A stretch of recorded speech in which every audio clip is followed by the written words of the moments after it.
Modern শাশুড়ি যখন গায়ে বৌমাকে সাজিয়ে দেয়। বৌমা, তুমি রেডি হয়ে গেছো বিয়ে বাড়ি যাওয়ার জন্য?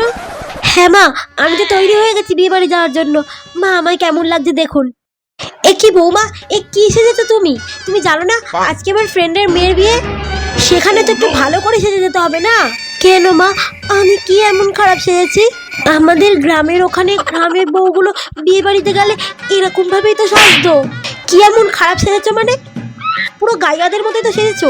এক গাদা গায়ে সোনার গয়না পরে আর মেকআপ তো একদমই করনি। আমি তো মেকআপ করতে জানি না মা।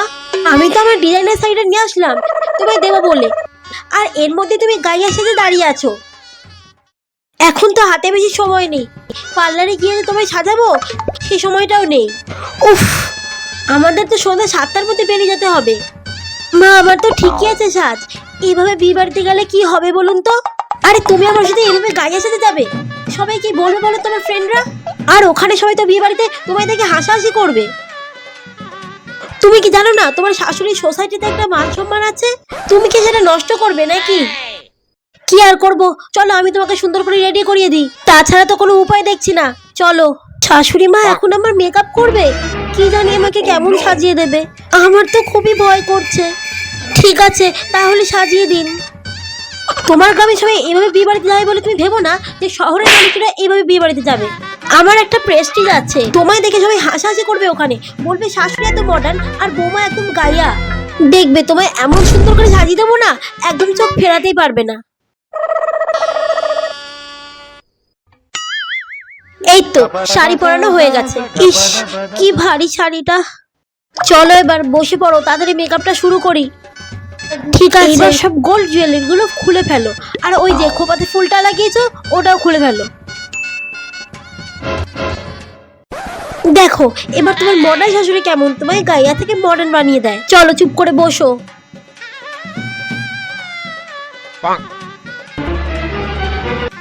চোখটা বন্ধ করো। এইভাবে কেউ বিয়ে বাড়িতে যায়?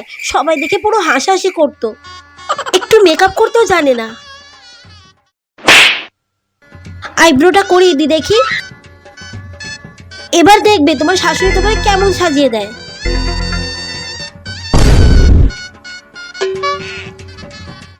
শাশুড়ি মাঝে আমি কি সাজিয়ে দিচ্ছে আমি নিজেও জানি না, আয়নাতেও দেখতে দিচ্ছে না। লাইনারটা করিয়ে দি দেখি। সুন্দর লাগছে। এই ডিজাইনার শাড়ির সঙ্গে লাল রঙের লিপস্টিকটা একদমই যাচ্ছে না, লিপস্টিকটা চেঞ্জ করতে হবে তোমার। হা করো। সাজ মোটামুটি কমপ্লিট, এবার তোমার জুয়েলারি গুলো পরিয়ে দিই। কই দেখি নেকলেসটা পরিয়ে দিই। সুন্দর লাগছে। বলছি শাশুড়ি মা, অত বড় ভারী কানের, আমার যদি কান কেটে পড়ে যায়?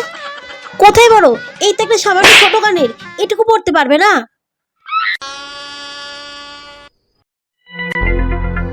ইস, কি ভারী কানের। কি হলো বৌমা, কোনো প্রবলেম? না না মা, কোনো অসুবিধা হচ্ছে না। হাতটা দাও। এবার তোমার হেয়ার স্টাইলটা করিয়ে দিই। গাইয়াদের মতো খোপা বেঁধেছে। ওয়েট, ফুলটা যে কোথায় লাগাতে হয় সেটাও জানো না তুমি। এই তো এবার লাগছে আমার বৌমা, এবার তোমায় সুন্দর লাগছে। দেখো এবার নিজে দেখো আয়নায় তোমায় কেমন লাগছে। এই কি, আমি তো নিজেকে নিজে চিনতেই পারছি না। শাশুড়ি মা আমাকে এটা কি সাজিয়ে দিয়েছে? কি হলো বলো, সাজ পছন্দ হয়েছে তো? হ্যাঁ মা, সুন্দর লাগছে। বিয়ে বাড়িতে দেখবে এবার সবাই তোমায় হা হয়ে দেখবে। এই না হলো আমার বৌমা।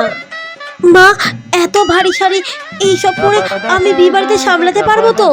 অফকোর্স তোমাকে সামলাতে হবে, বুঝেছো? আচ্ছা চলো, এবার অনেক দেরি হয়ে গেল। ঠিক আছে চলুন, আমি গিফটটা নিয়ে আসি। চলো এসো। শাশুড়ি মা তো আমি পুরোই বদলে দিয়েছে, আমি তো কোনোদিন এরকম সাজ সাজিয়েইনি। ধুর বাবা, শাশুড়ি মা এইসব কি সাজিয়ে দিল। আমাকে সুন্দর লাগছে তো?